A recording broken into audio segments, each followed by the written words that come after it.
ان اللہ لا يحب المعتدین۔ ساتویں پارے کا خلاصہ پیش کیا جا رہا ہے۔ اللہ رب العالمین نے اس آیت کریمہ کے اندر اہل ایمان سے خطاب کیا اور کہا کہ یا ایھا الذین آمنوا، اے ایمان والو۔ عبداللہ بن مسعود رضی اللہ عنہ یہ کہا کرتے تھے کہ قرآن مجید میں جہاں بھی یا ایھا الذین آمنوا لفظ آئے تو ایسی صورت میں کان لگا کر کے سننا، اس لیے کہ اللہ رب العالمین تم سے ہی بات کر رہا ہے، اس لیے کہ اللہ رب العالمین تم سے ہی بات کر رہا ہے۔ یا تو یا ایھا الذین آمنوا کہہ کر کے کسی چیز کا حکم دے رہا ہے اللہ تعالیٰ، یا تو اللہ رب العالمین یا ایھا الذین آمنوا کہہ کر کے کسی چیز سے تمہیں روک رہا ہے۔ تو جب بھی اللہ رب العالمین کے قرآن مجید میں یا ایھا الذین آمنوا آئے تو غور سے سنو۔ یہ عبداللہ بن مسعود رضی اللہ عنہ کہا کرتے تھے۔ تو یہی چیز ہے، اللہ رب العالمین نے کہا کہ یا ایھا الذین آمنوا، اے ایمان والو، لا تحرموا طیبات ما احل اللہ لکم، کہ جس چیز کو اللہ رب العالمین نے تمہارے لیے حلال کیا ہے اس کو حرام نہ سمجھو، حرام نہ قرار دو۔ ولا تعتدوا، اور تم حد سے آگے نہ بڑھو۔ اس کی شان نزول میں یہ آیا ہے کہ صحابہ کرام رضی اللہ عنہم اجمعین میں سے بعض ایسے صحابہ تھے کہ جنہوں نے یہ ارادہ کیا کہ وہ اپنے آپ کو کھسی کر لیں، خواہش نفس کو دبانے کے لیے اور اس کو مٹانے کے لیے اپنے آپ کو کھسی کر لیں۔ اور اسی طریقے سے بعض صحابہ نے یہ بھی سمجھا اور یہ بھی ارادہ کیا کہ وہ اپنے وطن سے جنگلوں کی طرف چلے جائے اور اللہ رب العالمین کی عبادتوں میں لگ جائے۔ تو ایسے موقع پر اللہ رب العالمین نے کہا اے ایمان والو، جس چیز کو اللہ نے حلال کیا ہے اس کو تم حرام نہ قرار دو۔ اللہ نے حلال کیا ہے شادی کرنے کے لیے، خواہش نفس کو مٹانے کا جائز طریقہ، تو شادی کرو۔ اللہ رب العالمین رہبانیت نہیں چاہتا کہ آدمی اپنے بیوی بچوں اور رشتہ داروں کو چھوڑ کر کے جنگل و بیابان میں جا کر کے زندگی گزارے، تو اس طرح کی بھی نہ کرو۔ اللہ کے نبی صلی اللہ علیہ وسلم کی سنت طریقہ یہ ہے کہ اللہ کے نبی صلی اللہ علیہ وسلم کو جیسے ہی معلوم ہوا کہ بعض صحابہ نے ایسا ارادہ کیا ہے تو اللہ کے نبی صلی اللہ علیہ وسلم نے کہا کہ دیکھو میری سنت کو اپناؤ، میں شادی بھی کرتا ہوں، میں روزہ رکھتا بھی ہوں، توڑتا بھی ہوں۔ توڑنے کا مطلب ہے کہ کبھی نہیں بھی رکھتا ہوں اور کبھی روزہ بھی رکھتا ہوں، اور اسی طریقے سے نکاح بھی کرتا ہوں، رات میں عبادت بھی کرتا ہوں اور بیویوں کے یہاں سوتا بھی ہوں۔ تو جو آدمی میری سنت کے مطابق چلے گا وہی میرا ہے، اور جو میری سنت کے مطابق نہیں چلے گا وہ میرا نہیں ہے۔ یہ بات اللہ کے نبی صلی اللہ علیہ وسلم نے کہی، تو یہ بہت بڑی بات ہے۔ تو اس آیت کریمہ سے یہ معلوم ہوا کہ ہر وہ چیز جو اللہ نے حلال کی ہے ہم حرام نہ قرار دیں، اور جن چیزوں کو اللہ رب العالمین نے حرام قرار دیا ہے اس کو ہم حلال نہ سمجھیں۔ اس کے بعد اللہ رب العالمین نے کہا وَكُلُوا مِمَّا رَزَقَكُمُ اللَّهُ حَلَالًا طَيِّبًا، اور اے ایمان والو تم جو اللہ رب العالمین نے پاکیزہ رزق تمہیں دے رکھا ہے، حلال رزق دے رکھا ہے، اس میں سے تم کھاؤ۔ وَاتَّقُوا اللَّهَ، اور اللہ سے ڈرتے رہو، الَّذِي أَنْتُمْ بِهِ مُؤْمِنُونَ، جس ذات کے اوپر تم ایمان رکھتے ہو۔ اس کے بعد اللہ رب العالمین نے دوسری اہم ترین بات ہمارے درس میں جو چیز شامل کی جا رہی ہے وہ ہے کہ اللہ رب العالمین نے کہا وَمَنْ أَظْلَمُ مِمَّنِ افْتَرَىٰ عَلَى اللَّهِ الْكَذِبَ أَوْ كَذَّبَ بِآيَاتِهِ إِنَّهُ لَا يُفْلِحُ الظَّالِمُونَ، کہا کہ اس شخص سے بڑھ کر کے ظالم کون ہو سکتا ہے جو اللہ پر جھوٹ باندھے، یعنی اللہ کے بارے میں کوئی جھوٹی بات منسوب کرے، اس شخص سے بڑھ کر کے ظالم نہیں ہو سکتا۔ یعنی اللہ رب العالمین یہ کہہ کر کے ایسے شخص کو بڑا ظالم قرار دیا ہے کہ جو آدمی اللہ رب العالمین کے حوالے سے الٹی سیدھی باتیں کرے، اللہ رب العالمین کے حوالے سے اس طرح کی باتیں منسوب کرے جو قرآن و سنت میں ہے ہی نہیں، اور وہ جھوٹی بات۔ ظاہر سی بات ہے کہ قرآن و سنت میں جو بات نہیں ہوگی ہم اپنے اپنی طرف سے اللہ کے بارے میں بتائیں گے کسی بھی چیز کے حوالے سے، تو ہم تو اللہ کو دیکھے نہیں، نہ ہی ہم اللہ کے بارے میں جانتے، نہ ہی ہمارے اوپر اللہ کی طرف سے کوئی وحی آتی ہے، کتابیں دی گئی، تو جھوٹی بات ہو۔ تو ایسے شخص سب سے بڑا ظالم قرار دیا گیا اور کہا او کذب بآیاتہ، ایسا شخص بھی بڑا ظالم ہے کہ جو ہماری آیتوں کو جھٹلا دے۔ اللہ رب العالمین کی آیتوں کو، قرآن مجید کی آیتوں کو، یا اللہ رب العالمین کی بھیجی ہوئی نشانیوں کو جھٹلا دے، ایسا شخص بھی بڑا ظالم ہے۔ انہ لا یفلح الظالمون، اور بے شک ظالم لوگ فلاح پانے والے نہیں ہیں۔ اچھا، ایک چیز سمجھائی کہ اللہ پر جھوٹ باندھنے کا مطلب کیا ہے۔ کہا وَيَوْمَ نَحْشُرُهُمْ جَمِيعًا، جس دن ہم قیامت کے دن حشر کے میدان میں سارے کے سارے کو جمع کریں گے، ثم نقول للذین، پھر ہم ان لوگوں سے کہیں گے اشرکوا این شرکاؤکم الذین کنتم تزعمون، کہ کہاں ہے وہ میرے شرکا جو تم ٹھہراتے تھے میرے لیے، اور پھر وہ ان کا جواب نہیں بن پائے گا۔ ثم لم تکن فتنتهم الا ان قالوا واللہ ربنا ما كنا مشرکین، اللہ رب العالمین سے کہیں گے کہ اللہ ہم تیرا شریک نہیں ٹھہراتے تھے۔ تیسری اہم ترین بات جو اس پارے کے حوالے سے ہے وہ یہ ہے کہ اللہ رب العالمین نبی صلی اللہ علیہ وسلم سے کہلوا رہا ہے تین باتیں۔ کیا؟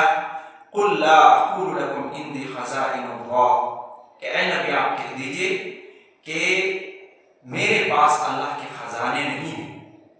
دوسری بات ولا اعلم الغیب، اور میں عالم الغیب نہیں ہوں، یہ بھی کہہ دیجئے نبی۔ اور کہا ولا اقول لکم انی ملک، اور نہ ہی میں کہتا ہوں کہ میں فرشتہ ہوں۔ آج کتنے ہی ایسے مسلمان بھائیوں نے نبی صلی اللہ علیہ وسلم کے بارے میں کہتے ہیں کہ اللہ کے خزانہ ہے ان کے پاس۔ کتنے ہی ایسے مسلمان ہیں جو کہتے ہیں کہ اللہ کے نبی عالم الغیب ہے، ساری اگلی پچھلی اور چھپی اور ظاہری ساری باتوں کو اللہ کے نبی صلی اللہ علیہ وسلم جانتے ہیں۔ یہ اسی کا مطلب ہے عالم الغیب۔ تو اللہ کے نبی صلی اللہ علیہ وسلم کو عالم الغیب سمجھتے ہیں، اور کتنے ہی ایسے مسلمان ہیں جو سمجھتے ہیں کہ نبی نور تھے۔ نبی نور تھے، نور کا مطلب کیا ہے؟ وہ فرشتے تھے۔ یعنی نبی کی عظمت اور ان کی تعریف میں لوگ گلو کر کے اس طرح کی باتیں کرتے ہیں۔ اللہ کے نبی صلی اللہ علیہ وسلم سے قرآن مجید میں کہلوایا جا رہا ہے نبی آپ کہہ دو کہ اللہ کے خزانہ بھی میرے پاس نہیں ہے، میں غیب کا علم بھی نہیں جانتا، اور نہ ہی میں کوئی فرشتہ۔ یہ عقیدہ ہمارا ہونا چاہیے۔ قرآن جو بات کہہ رہا ہے کوئی عالم نہیں۔ آپ قرآن مجید کا ترجمہ پڑھو، اگر میرے ترجمے میں کوئی شک ہے آپ کو، قرآن مجید کا ترجمہ منگواؤ اور دیکھو کہ اللہ رب العالمین کیا کہہ رہا ہے۔ تو یہ ہمارا عقیدہ ہونا چاہیے۔ ایک بہت بڑا عقیدے کا مسئلہ ہے، نبی کو نور مانا جا رہا ہے، نبی کو عالم الغیب سمجھا جا رہا نہیں تھے۔ ہاں، ہمارا ایمان ہے اس بات پر کہ جتنا علم غیب میں سے اللہ کے نبی صلی اللہ علیہ وسلم کو بتلایا گیا تھا، تو ان چیزوں کے بارے میں اللہ کے نبی جانتے تھے، اور وہ ساری چیزیں اپنی امت تک بھی اللہ کے نبی نے پہنچایا۔ کوئی بھی چیز نبی نے چھپایا نہیں، ساری چیزوں کو پہنچایا، کیونکہ بلغ ما انزل الیک، جو کچھ آپ کے اوپر اے نبی نازل کی جا رہی ہے وہ لوگوں تک پہنچائیے، اور یہ آپ صلی اللہ علیہ وسلم کی ذمہ داری تھی۔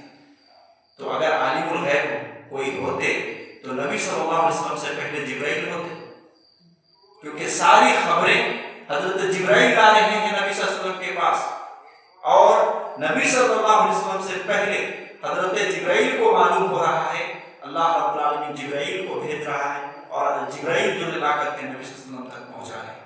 تو کبھی بھی کوئی آدمی نہیں کہتا کہ جبرائیل جو ہے عالم الغیب ہے۔ اچھا، نبی صلی اللہ علیہ وسلم کے بعد جو انہوں نے من و عام اپنی امت تک، صحابہ تک پہنچایا نبی صلی اللہ علیہ وسلم نے، صحابہ میں سے بھی کسی کو نہیں کہا جاتا کہ عالم الغیب تھے۔ اور آج تک کے علماء قیامت کے بارے میں بیان کرتے ہیں نہیں کرتے؟ قیامت کیا ابھی ہو رہا ہے؟ علماء دیکھ رہے ہیں؟ نہیں نا، وہ فیوچر کی بات ہے۔ لیکن قرآن میں بیان کیا گیا، نبی نے بتایا ہے، وہ ساری چیزیں کیا ہے؟ علم غیب سے ہیں۔ قیامت میں کس طرح سے کیا ہونے والا ہے، حشر کے میدان میں کون کون سے مراحل آنے والے ہیں،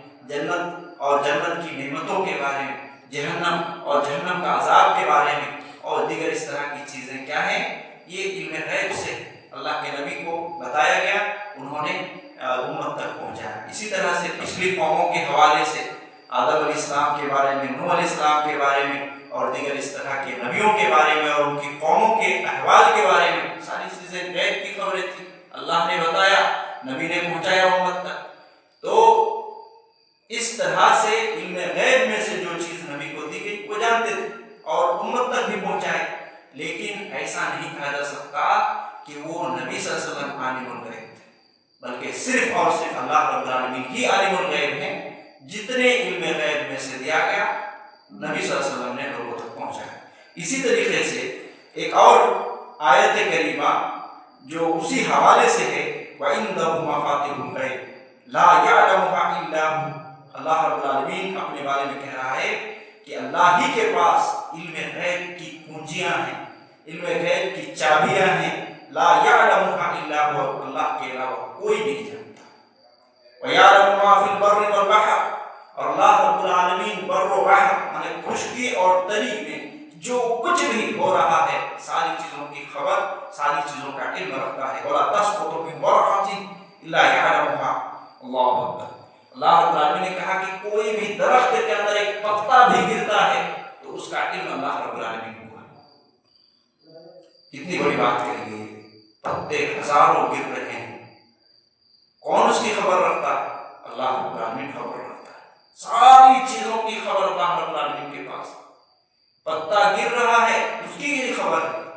ایک مفسر نے اس کی بڑی اچھی تفسیر کی کہ جو ذات درخت سے پتے گرتے ہیں اس کا علم رکھتا ہے، تو کیا ہمارے آنکھوں سے آنسو اللہ رب العالمین کو یاد کر کے اور اللہ رب العالمین کے خوف سے جو گرتے ہیں، کیا اس کی خبر اللہ رب العالمین کو نہیں ہے؟ یقیناً ہے، ضرور ہے۔ اللہ رب العالمین کو اگر تنہائی میں جو ہے یاد کر کے آدمی آنسو بہاتا ہے تو وہ ٹپکنے والا آنسو کی خبر بھی اللہ رب العالمین کو ہے۔ اسی طریقے سے اللہ رب العالمین نے شرک کے حوالے سے ایک بہت ہی زبردست بات کہا کہ الذین آمنوا ولم یلبسوا ایمانهم بظلم اولئک لهم الامن وهم مہتدون، کہ جن لوگوں نے ایمان لایا اور ایمان میں شرک کی ملاوٹ نہیں کی تو ایسے ہی لوگوں کے لیے امن ہے اور یہی لوگ ہدایت یافتہ ہیں، صحیح راستے پر گامزن ہیں۔ اور اس کے بعد اللہ رب العالمین نے 18 پیغمبروں کا ذکر کیا، حضرت ابراہیم علیہ السلام، حضرت اسحاق علیہ السلام، یعقوب علیہ السلام، نوح علیہ السلام، داؤد علیہ السلام، سلیمان علیہ السلام، ایوب علیہ السلام، یوسف علیہ السلام، موسیٰ علیہ السلام، ہارون علیہ السلام، زکریا علیہ السلام، یحییٰ علیہ السلام، عیسیٰ علیہ السلام، الیاس علیہ السلام، اسماعیل علیہ السلام، یسع علیہ السلام، یونس علیہ السلام، لوط علیہ السلام۔ اور یہ 18 پیغمبروں کا ذکر کرنے کے بعد ایک بہت ہی امپورٹنٹ بات کہی، اور وہ کیا ہے کہ اللہ رب العالمین کہتا ہے وَهَدَيْنَاهُ إِلَىٰ صِرَاطٍ مُسْتَقِيمٍ، ان سارے پیغمبروں کو ہم نے صراط مستقیم کی ہدایت دی اور کہا کہ كَذَلِكَ هُدَى اللَّهِ يَهْدِي بِهِ مَن يَشَاءُ مِنْ عِبَادِهِ، اور اسی طرح اللہ رب العالمین جن بندوں کو چاہتا ہے وہ ہدایت دیتا ہے۔ وَلَوْ أَشْرَكُوا لَحَبِطَ عَنْهُم مَّا كَانُوا يَعْمَلُونَ، اور یہ 18 پیغمبروں کا ذکر کر کے کہہ رہا ہے کہ اگر یہ بھی شرک کرتے، وَلَوْ أَشْرَكُوا، اگر یہ پیغمبر اسلام بھی شرک کرتے، لَحَبِطَ عَنْهُم مَّا كَانُوا يَعْمَلُونَ، تو وہ جو کچھ بھی عمل کر رہے تھے نیک اعمال میں سے سارے کے سارے کو بے برباد کر دیتا۔ تو یہ شرک کی مذمت ہے، اتنی بڑی چیز ہے کہ پیغمبر جو دنیا کے سب سے عظیم ترین اور بہت ہی اعلیٰ رتبہ رکھنے والے، بلند مقام رکھنے والے، دنیا میں سب سے اچھے لوگ وہی پیغمبر ہیں اور انبیاء کی جماعت ہے، ان کے بارے میں کہا جا رہا ہے کہ اگر یہ بھی شرک کرتے تو ایسی صورت میں ان لوگوں کے اعمال کو ہم برباد کر دیتے۔ شرک کتنی بڑی چیز ہے۔ اسی طریقے سے ایک اور آیت میں یہ بتایا گیا ہے نبی کے بارے میں، ہمارے نبی، آخری نبی جناب محمد رسول اللہ صلی اللہ علیہ وسلم کے بارے میں، لَئِنْ أَشْرَكْتَ لَيَحْبَطَنَّ عَمَلُكَ، اے نبی آپ بھی اگر شرک کرتے تو آپ کے عمل کو بھی ہمیں برباد کر دیتا ہے۔